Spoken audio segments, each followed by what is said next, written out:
Oke, Mbak Putu, kita kembali lagi ke pertanyaan selanjutnya. Nah, mungkin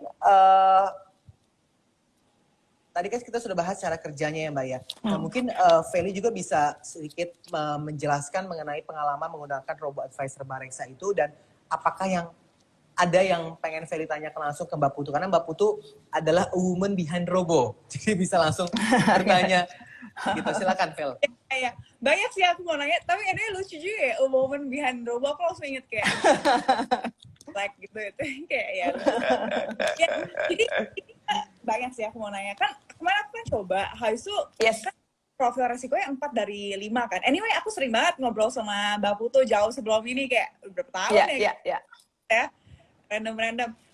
Jadi kan aku profil resikonya 4 dari 5 kan, Mbak. Terus yang aku surprising tuh, waktu itu di situ aku nggak dapet reksadana saham sama sekali. Jadi proporsinya tuh kalau nggak salah 30% reksadana pasar uang, 60% reksadana pendapatan tetap kayaknya. Walaupun aku profil resikonya 4 dari 5 gitu. Nah itu tuh emang kalau tim Bareksa tuh ngelihat reksadana saham tuh kayak gimana sih sampai nggak merekomendasikan walaupun aku profil resikonya tinggi gitu. Ya, jadi artinya, jadi sebenarnya kalau dari sisi Robo kita mau buat sesimpel mungkin gimana caranya itu benar-benar bisa memandu teman-teman Bareksa gitu. Jadi kan namanya investasi ya selalu ada risiko ya. Jadi kita melihat reksadana saham, reksadana pendapatan tetap itu selalu ada fluktuasi berdasarkan dengan kondisi pasar. Nah itu udah masuk dalam algoritma kami gitu. Jadi kami tidak memberikan rekomendasi atas aset alokasi hanya berdasarkan profil resiko. Jadi katakan kami lihat kalau misalkan teman-teman Bareksa ini agresif atau masuk ke yang very agresif, itu nggak selalu ada kondisi di mana kita rekomendasikan reksadana saham. Kalau di dalam hasil variabel perhitungan Robo kami di algoritma itu melihat memang kondisi pasar sekarang probability-nya untuk turun lebih besar ketimbang untuk naik. Gitu. Jadi so far kami ingin menjaga portofolio dari si investor paling enggak risikonya terminimalisir.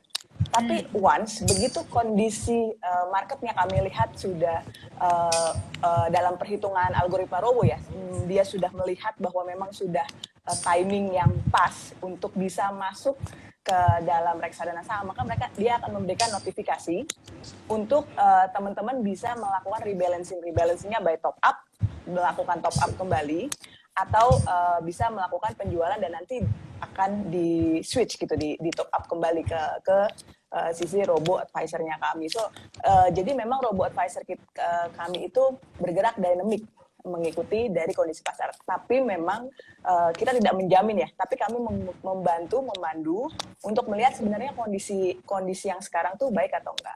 Background-nya sebenarnya gini sih, Mbak Feli, kenapa kita bikin kok sampai segininya gitu Robo Advisor kami gitu. Karena hasil dari riset kami ya, reksadana pergerakan reksadana saham kita dalam 10 tahun terakhir, karena kan underlying-nya dari saham kita sendiri ya, itu agak berbeda dengan 10 tahun yang lalu. Jadi kalau misalkan dilihat, kita cuman let's say nggak based on betul-betul based on tidak hanya dari sisi fundamental tapi timing, itu kalau dilihat sebetulnya tidak banyak reksadana saham yang outperform daripada indeks dalam 10 tahun terakhir ya. Kita ambil periode 5 tahun terakhir pun sama, 3 tahun terakhir pun sama gitu. Jadi nggak banyak gitu kan. Jadi agak beda memang pasar modal kita sama 10 tahun yang lalu. Kalau 10 tahun yang lalu mungkin kondisinya memang saat itu sangat murah. Even though kita stay dalam jangka panjang, itu memang betul-betul menghasilkan gitu. Jadi makanya kenapa sekarang banyak juga yang lebih memilih reksadana indeks daripada reksadana saham. So daripada teman-teman pusing untuk oh ya deh kalau gitu jadinya kapan saya harus masuk reksadana saham?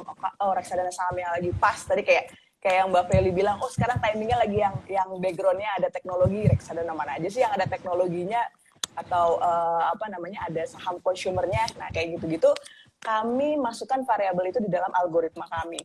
algoritma robo advisor kami, sehingga itu yang akan selalu memantau, membantu dari teman-teman Bareksa tanpa teman-teman Bareksa harus benar-benar ngeliatin sendiri. Itulah mengapa kami membuat robo advisor. Oke. In a way, Ya. Mbak Iya. Putu mau bilang, berarti dalam jangka dekat reksadana saham is not a choice gitu, is it? Yang kalau dilihat mungkin waktu itu Mbak Feli masuk di sekitar 1-2 minggu yang lalu. Ya. Ya, di situ kita lihat kan memang market udah mulai crash ya, dari 6 ribuan turun sampai ke 5.700. Tapi kalau sekarang kalau dilihat itu udah mulai balik lagi ke leveling 6.000. Dan kalau Mbak Feli lakukan top up saat ini, kita udah mulai rekomendasikan ke reksadana saham. So itu algoritmanya sudah menghitung dengan membaca kondisi pasar tersebut. Tapi again ya Mbak Feli dan ini kita itu tidak menjamin, tapi kita menghitung berdasarkan algoritma tersebut kemungkinan terbaik. Karena kita backgroundnya adalah Markowitz ya, kita lihat dari resiko tertentu gimana caranya menghasilkan hasil yang maksimal. Oke.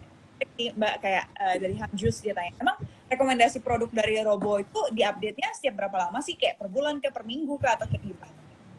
Actually sebetulnya algoritma kita bergerak setiap hari Mbak Feli. Tapi again kita juga nggak mau kalau ini bahasa agak teknis sedikit ya, mungkin kalau Mbak Feli yang analis lebih paham. Jadi maksudnya apakah ini beneran trennya naik atau it's just ini udah sinyal beneran atau cuma sekedar ini pergerakan sementara aja. Nah itu yang kita lihat yang benar-benar firm bahwa ini akan masuk ke tren yang lebih periodnya lebih panjang gitu. Walaupun sebenarnya variabel yang kita input itu kami lakukan setiap hari.